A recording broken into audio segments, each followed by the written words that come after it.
نماز کا ثواب کس جگہ پہ کھڑے ہو کے زیادہ ملتا ہے؟ میں عرض کر دیتا ہوں کہ جب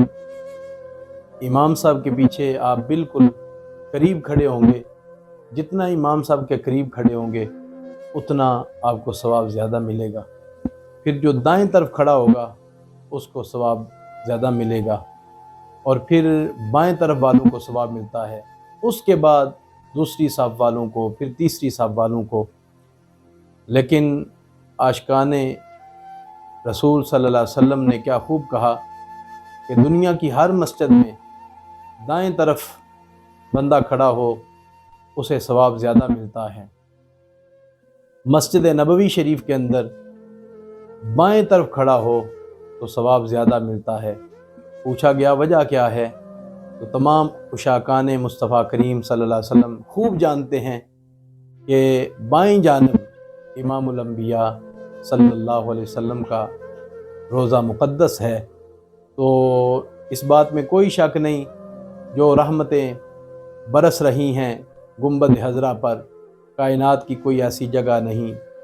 کہ اس جگہ پہ وہ رحمتیں برسیں۔ اور تمام علماء کا متفقہ یہ فیصلہ ہے کہ سب سے افضل جگہ کون سی ہے؟ خیال آتا ہے شاید کعبہ افضل ہے، پھر دل میں خیال آتا ہے شاید جنت افضل ہے، پھر خیال آتا ہے شاید عرش معلیٰ افضل ہے۔ لیکن سنیں یہ متفقہ فیصلہ، یہ فتویٰ میں آپ کے سامنے عرض کرنے لگا ہوں۔ حضور علیہ الصلوۃ والسلام گنبد خضرا اپنی قبر مبارک کے اندر جس جگہ حضور آرام فرما رہے ہیں،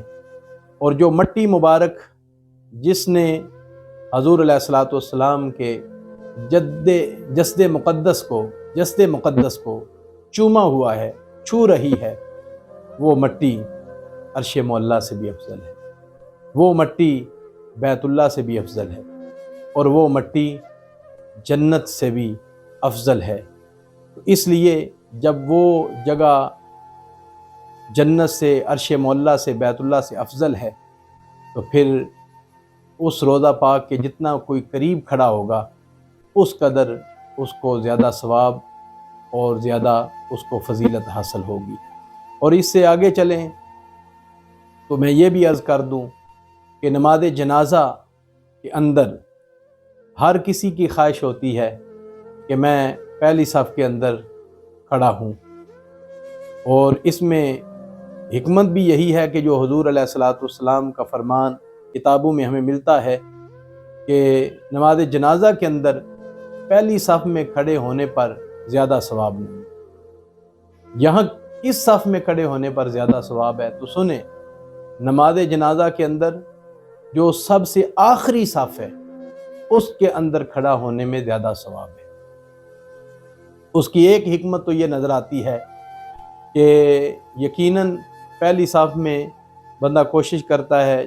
جا کے شامل ہوں، تو پہلی صف والوں کو لوگ دیکھ رہے ہوتے ہیں،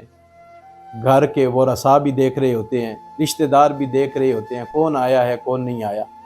لیکن جو سب سے آخر میں نماز جنازہ ادا کرنے کے لیے آیا ہے نا، اسے کوئی نہیں دیکھ رہا ہوتا،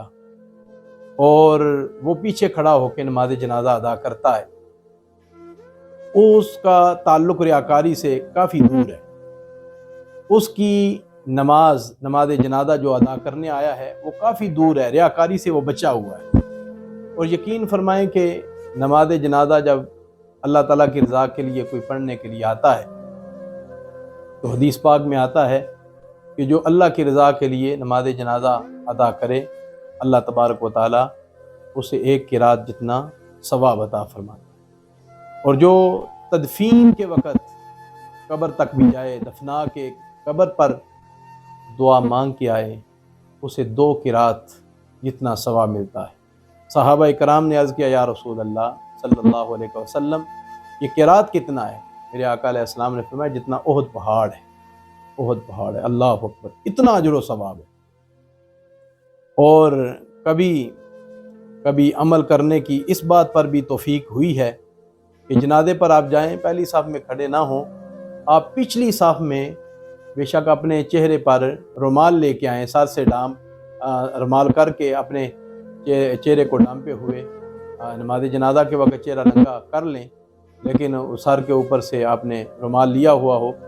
اور اپنے آپ کو کوشش کریں چھپا کے آئیں،